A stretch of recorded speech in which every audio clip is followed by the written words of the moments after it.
சரி சரி கிளம்பு, அப்புறமா பார்க்கலாம் போ. ஏய் நில்ல. என்ன அன்னபூர்ணி அம்மாவை பத்தி பேசுற? யார் நீ?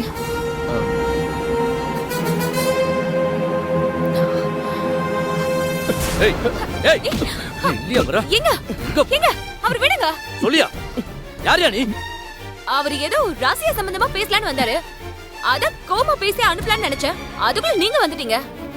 அப்படியா? அப்புறம் எதுக்கு நீ பதற? இல்லையே. சொல்லியா வர? சொல்லு சொல்லு. எங்க எங்க அவர் பிடிச்சு அடிக்கிறீங்க? விடுங்கன்றல, விடுங்கன்னு சொல்றல. அப்ப ஒண்ணு அடிக்க வா. என்னங்க பேச்செல்லாம் ஒரு மாதிரி போகுது? தெரியுதுல? அப்ப பேசாம அமைதியா இரு. நான் இவன்கிட்டயே விசாரிச்சுக்கிறேன். சொல்லு. அவரை விடுங்க. நான் சொல்றேன்.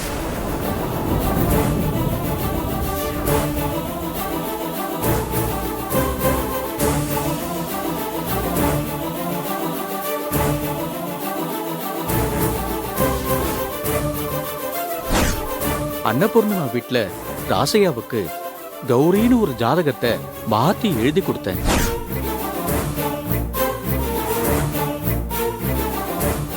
பார்ப்பதற்கு கஷ்டமா இருக்கு. கொடுமையான ஜாதகம் இது. அதிர்ஷ்டம் மாதிரியே தெரிகிற ஒரு துரதிருஷ்டம்.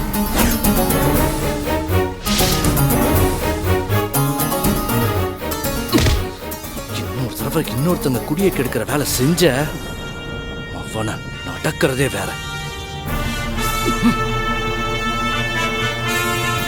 இவனுக்கு விழுந்த அடியலாம் உனக்கு விழ வேண்டியது. வா.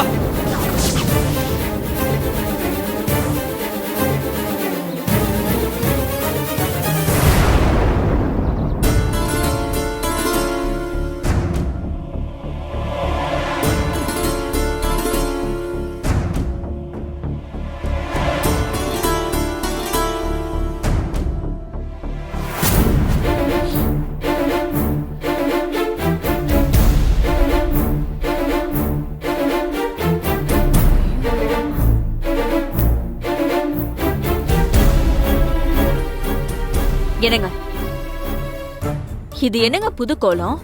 அன்னபூர்ணி அட்டாக் பண்ண போற சென்டிமெண்ட் ஆயுதம் இந்த கெட்டப், இந்த பூஜை எல்லாமே. ஓ வர வர ஆச்சரியத்துக்கு மேல ஆச்சரியத்தை கொடுத்து அசத்துறீங்களே. நான் தனியா அசத்திட்டு இருந்தா போதுமா? வீட்டுல உள்ள எல்லாரையும் கூப்பிட்டு வந்து இந்த பூஜையோட சிறப்பம்சம் எடுத்து சொல்லி எல்லாரையும் இந்த பூஜையில கலந்துக்க சொல்லு. சரிங்க வரேன். அது அத்தாச்சி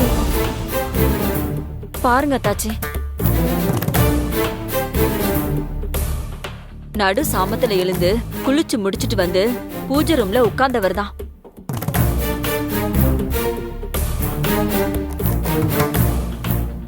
அண்ணா சொல்லிட்டு போன கெட்டதை பத்தி மட்டுமே பேசிட்டு இருக்கிறத விட்டுட்டு ஏதாவது பரிகாரம் தேடக்கூடாதான்னு யோசிச்சப்பதான் ஒரு ஜோசியர் கௌரியோட ஜனநாளை முன்னிட்டு 48 நாள் விரதம் இருந்து இந்த பூஜையை செய்ய சொன்னார்.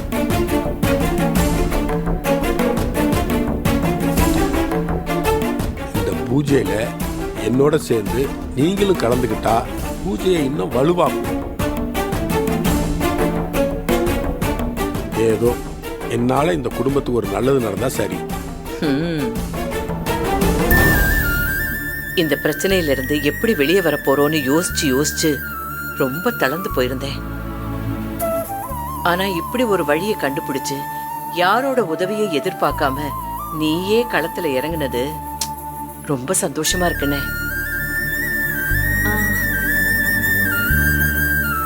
இந்த பூஜைக்கு நாங்க என்ன சப்போர்ட் பண்ணோம்னு சொல்லுன, மனசார செய்யறோம்.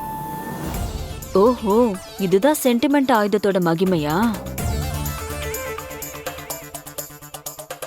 ஆமா மாமா, ஜனன நாள்னு சொல்லிட்டு இன்னைக்கு எதுக்கு நீங்க பூஜை ஆரம்பிக்கணும்? மாப்பிள, வர்ற வாரத்துலதான் கௌரியோட ஜனன நாள் வருது. அதனாலதான் இப்பையில இருந்தே பூஜை ஆரம்பிச்சிட்டேன். என்ன மாமா நீங்க போன வாரம் தான் கௌரியோட பிறந்த நாள்னு ஜாதகத்தை பார்த்து கௌரியோட அம்மாவே ஃபோன் பண்ணி சொன்னாங்களே. நாங்க 2 பேர் கூட அவங்க வீட்டுக்கு போயிட்டு வந்தோமே. நல்லா பாருங்க, இது வேற யாராவது ஜாதக நோட்டா இருக்க போகுது.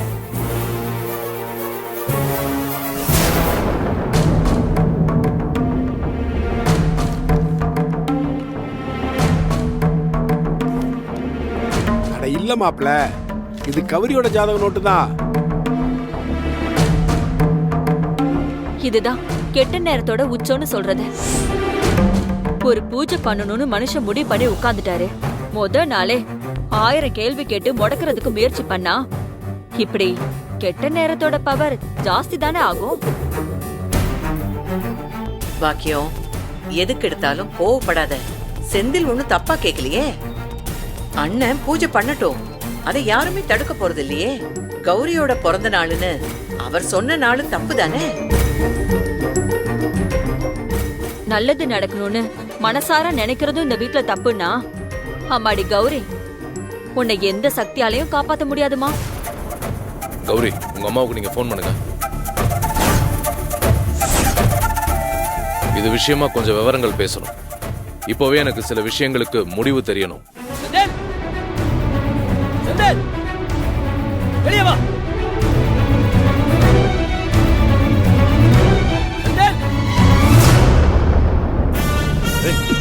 செந்தில், செந்தில்,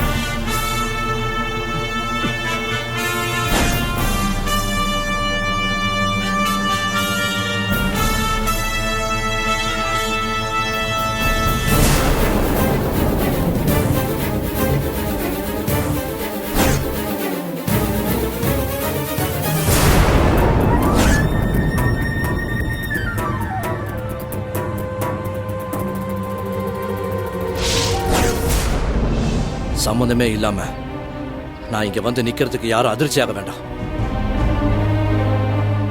இவக்கு இந்த வீட்டுக்கு ஏதோ கோல்மால் பண்ணிருக்கா. அதை தெளிவு பண்ணிட்டு போலாம் தான் வந்தேன்.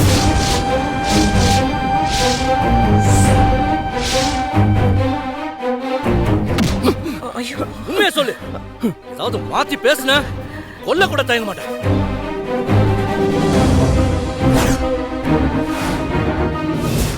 ஏய், என்னடா யோசிக்கிற? ஓட்டனா சொல்லு. என்ன மாப்பிள்ள இது? உள்ளூர்ல பிரபலமான ஜோதிடர் இவரு, அவரை இவ்வளவு கேவலப்படுத்துறீங்க? இதெல்லாம் ரொம்ப தப்பு மாப்பிள்ள. அவன் இப்ப எல்லா விஷயத்தையும் ஒண்ணு விடாம சொல்லுவான். அப்ப சொல்லுங்க, இவன் உண்மையான ஜோசியரா இல்லையான்னு.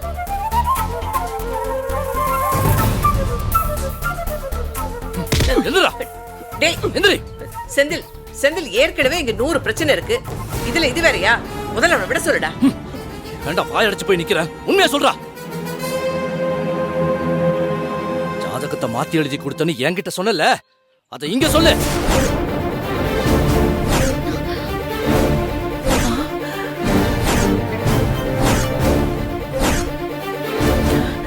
இவர் அப்படிப்பட்ட ஆளா? ரொம்ப காலமா நம்ம வீட்டுக்கு வந்து ஜோசியம் பாக்குற ஆளாச்சே. ரொம்ப நாளா எப்படி ஜோசியம் சொல்லிருக்காருன்னு இப்ப விளக்கமா சொல்லுவேன். சொல்ல புரியலையா? ஏய், சொல்ல மாட்டேன். கேக்குறேன். சொல்ல மாட்டேன். சொல்லுங்க, உண்மையா சொல்லுங்க. அடிக்காதீங்கடா.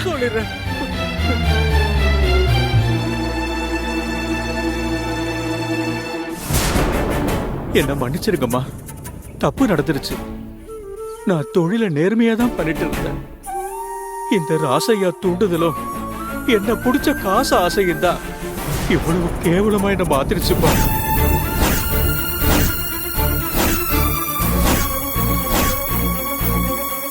இந்த வீட்டு மருமக ஜாதகத்தை என்கிட்ட கொண்டு வந்து கொடுத்து புருஷங்கிட்ட இருந்து இவங்களை பிரிக்கணும்னா எப்படி மாத்தினா சரியா வருமோ அந்த மாதிரி மாத்தி கொடுங்க. கருணாக்கு ஜோசியரை வச்சு இந்த ஜாதகத்தை கணிக்க போறோம். அவருக்கு கூட எந்த சந்தேகமும் வராம பக்குவமா எழுதணும்னு ராசையா தான் என்கிட்ட சொன்னாருமா.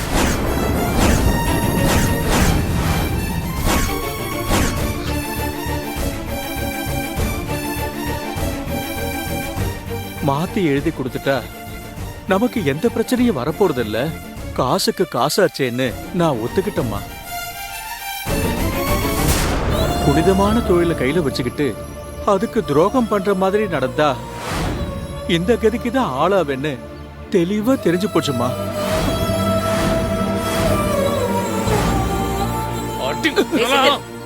அவனை விடு.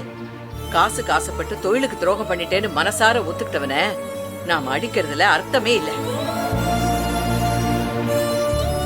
அடிக்க வேண்டிய இடம் வேற.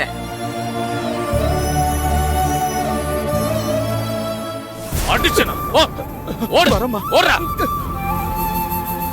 ஆள.